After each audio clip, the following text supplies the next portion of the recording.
নেয়ামত হলো আল্লাহর দিদার, আমি মানি, কিন্তু মজা হলো দুটা।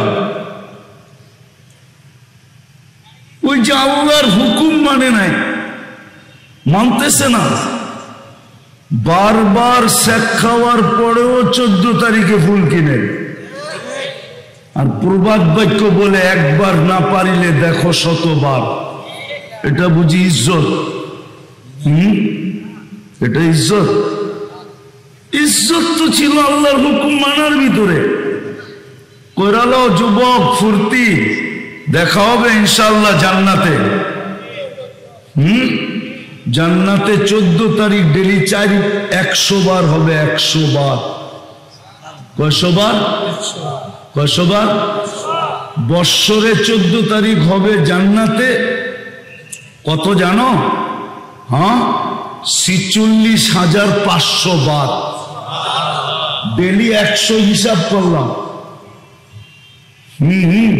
কেন 100 পুরুষের যৌবন শক্তি দিবে, ডেলি 100 বার ব্যবহার করবে, তাইলে একটু পর পর ভিডিও কল লাগবে না? কি একটু পর পরই তো ভিডিও কল আসবে, তাওয়ালিলাইয়া আমার কাছে আয়। 100 বার হবে ডেলি 14 তারিখ। তো দুই শ্রেণী ব্যতীত, বাচ্চার পাগল ব্যতীত, প্রত্যেক নারী পুরুষের জীবনের স্বাদ ছিল আল্লাহর হুকুম মানার ভিতরে। মজা ছিল, এনজয় ছিল। একটা একটা করে আপনাকে দেখানো যায়। যদি আল্লাহর হুকুম মানত, আল্লাহর হুকুম মানত, তাইলে প্রত্যেক ব্যক্তি জীবনের মজা পাইতো। মজা জানি না এই গ্রামে বাড়ি কয়টা, এই ইউনিয়নে বাড়ি কত, ইউনিয়ন বাদ দিলাম, মহল্লায় বাড়ি কত? এক একটা মহল্লা আছে না, যত বাড়ি হইতো প্রত্যেক ব্যক্তি প্রতিদিন অত আইটেম দিয়া খাইতো, যদিও এক আইটেম পাক করত না, মনে হয় বুঝাইতে পারি না। আল্লাহর রসুলের হুকুম ছিল তরকারি পাক করো তো ঝোল বেশি দিও, যেন প্রতিবেশীর ঘরে দিতে পারো। প্রতিবেশী যদি প্রতিবেশীর ঘরে আদান প্রদান করত, তাহলে যেই মহল্লায় 100 ঘর আছে এক আইটেম পাক করত, কিন্তু খাওয়ার সময় সবাই 100 আইটেম দিয়া খাইত। যদি আল্লাহর হুকুম থাকতো, হুকুম তো নাই। এই যে রমজান আসতেছে, ঠিক না? এখন থেকেই কিন্তু প্রতিযোগিতা শুরু হতো।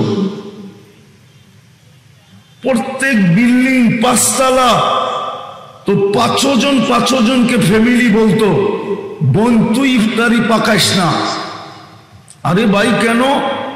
বলছে আমি শুনছি 1 ডোব পানি দিয়া রোজা যদি খোলায়, ইফতারি করায়, তাইলে জাহান্নাম থেকে মুক্ত হয়।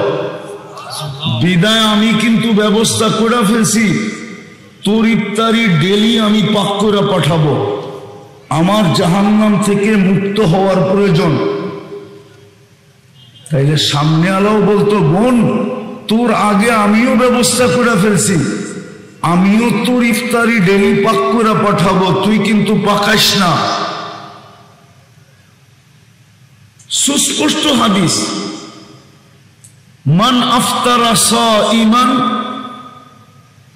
ওয়ালাউ শুরবাতা মা, 1 ডোব পানি দিয়া যদি কাউকে রোজা খোলায়, তো ফালাহু ইতকু রাকাবাতিন। তাহলে দেখা যেত পুরা শহর মহল্লা ইফতারি নিয়ে টানাটানি চলতেছে।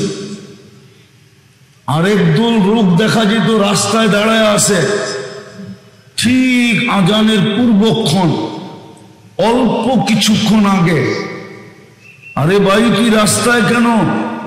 বলছে যাকে আজানের সময় পাবো জোর করে হলো রোজা খোলায় দেব। যেমন উমরায় গেছে কিনা জানি না হুজুররা, রমজানে গেছেন? গেছেন রমজানে? গেছেন রমজানে? রমজানে গেছেন? মদিনা মুনাব্বারায় দেখবেন ছোট ছোট বাচ্চা বাথরুমের সামনে দাঁড়ায় আছে। রোজা খোলার 10-15 মিনিট আগে আপনি বাথরুম থেকে বেরোবেন, আঙ্গুলে ধরবেন, উজুখানায় নিয়ে উজু করাবেন, আপনার আঙ্গুল ধরে উপরে এক্সেলেটর দিয়ে উঠবে, টানতে টানতে ওর বাপের দস্তরখানে নিয়ে আপনারে বসাবে।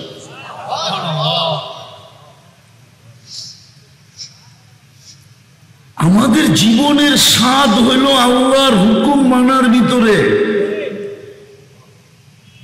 জীবনের মজা ছিল আল্লাহর হুকুম মানার ভিতরে। রাগ হয়ে যাবে তো যুবকরা, ওরা তো লজ্জা মজ্জা সব বেচা লাইছে। যদি না বেচতো, বারবার শেখ খাওয়ার পরেও 14 তারিখের প্রস্তুতি নাই কি করা? ওরা তো জুতা এই পর্যন্ত কম দেখে নাই। জিজ্ঞেস করেন, গাড়ি আটকায় দিলে 999 ফোন দিব, অসুবিধা কি? জিজ্ঞেস করেন, ওরা জুতা এই পর্যন্ত কম দেখে নাই, কিন্তু তারপরও 14 তারিখে তওবা করবে না। অথচ জান্নাতের মজা কি? জান্নাতের 2টা মজা। দ্বিতীয় মজা কি জানেন? চোখে যেটা লাগবে ওইটাই আমার। তালুদ্দু আয়ুনুকুম। এইখানে তো বেশি তাকাইলে জুতা দেখায়।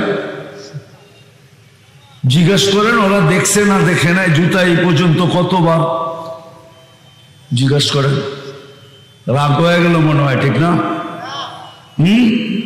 কি দেখে নাই জুতা? অথচ জান্নাতে তো যেটা চোখে লাগবে ওটা আমার। চোখে লাগতে দেরি, আমার হতে দেরি হবে না। এটা জান্নাতের দ্বিতীয় মজা। জান্নাতের প্রথম মজা হইল মনে যা চাবে তা করবে। জান্নাতের সবচেয়ে বড় নেয়ামত হলো আল্লাহর দিদার, আমি মানি, কিন্তু মজা হইল 2টা। ওই যে আল্লাহর হুকুম মানে নাই, মানতেছে না, বারবার শেখ খাওয়ার পরেও 14 তারিখে ফুল কিনে। আর প্রবাদ বাক্য বলে, একবার না পারিলে দেখো 100বার। এটা বুঝি ইজ্জত? এটা ইজ্জত? ইজ্জত তো ছিল আল্লাহর হুকুম মানার ভিতরে। কইরালো যুবক, ফুর্তি, দেখা হবে ইনশাআল্লাহ জান্নাতে।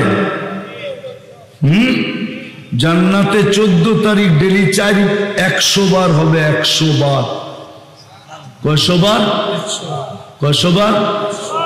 বৎসরে 14 তারিখ হবে জান্নাতে। কত জানো? 46,500 বার। ডেলি 100 হিসাব করলাম।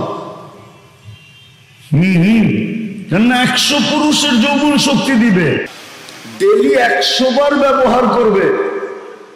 তাইলে একটু পর পর ভিডিও কল লাগবে না? কি একটু পর পরই তো ভিডিও কল আসবে। তাওয়ালিলাইয়া আমার কাছে আয়। 100 বার হবে ডেলি 14 তারিখ।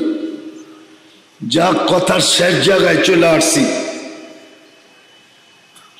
কসম খোদার, যদি চাই এই ছোট জীবনটাকে দামি বানাইতে, দুনিয়ায় না আল্লাহর কাছে চিরদামি বানাইতে,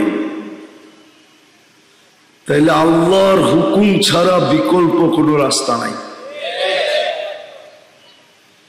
এই উম্মতকে আল্লাহ সুযোগ দিছিলেন, কিন্তু বাংলায় একটা প্রবাদ বাক্য আছে, সবার কপালে বলে সবকিছু শোভা পায় না। আমাদের কপালেও মনে হয় শোভা পায় না। এই উম্মতকে সুযোগ দিছিলেন, 1 মাস কোমর কাইছা ইবাদত কইরা 70 মাসের ইবাদত নেওয়ার সুযোগ ছিল। বৎসরের 12 মাস যদি আল্লাহ বাদও দিতেন, তারপরও 58 মাস আমার কাছে থাকত। 80 বৎসর থাকার পরেও এক রাত্র দিয়া 80 বৎসর রিকভারি করার পরেও আরো 3 বৎসর 4 মাস বেশি আমি পাওনা হতাম। এক লাইলাতুল কদরি 80 বৎসর, 83 বৎসর 4 মাস। যদি খায়ের বাদ দেই, কি বাদ দেই? খায়ের আল্লাহ কেন বলছে? এটা হুজুর দিকে দেখা বলছে, কেননা হুজুররা প্রশ্ন করবে, আল্লাহ 83 বৎসর 4 মাস, তো 83 বৎসর ভিতরে আরো তো 83টা লাইলাতুল কদর আছে, প্রত্যেকটা আবার 83 বৎসর, ওটার ভিতরে আবার 83টা লাইলাতুল কদর। তো আল্লাহ এক শব্দ দিয়ে হুজুরদেরকে জবাব দিছে, খায়রুম মিন আলফি শাহর। খায়রুম মিন আলফি শাহর। খায়র হুজুর করে বলছে, তোরা যতই মানতে কি কায়দা বাড়ি করবি, এগুলা সব সহ আরো 1000 মাস। আমি খায়ের বাদ দিয়া বললাম, ছিল সুযোগ দিছিলেন আল্লাহ উম্মতকে। শাবান কিন্তু এটার প্রস্তুতি ছিল, নাইলে কেন দোয়া শিখাবে, বারিক লানা ফি রজব শাবান বাল্লিগনা রমাদান। সুযোগ দিছিলেন, সারাদিন সুযোগ দিতেছেন এই উম্মতকে। নাইলে কোন উম্মতের জন্য তো আল্লাহ বলেন নাই, কোন উম্মতের কিতাবে এই হাদিস পাওয়া যায় না, শুধু আমাদের কিতাবে এই হাদিস পাওয়া যায়।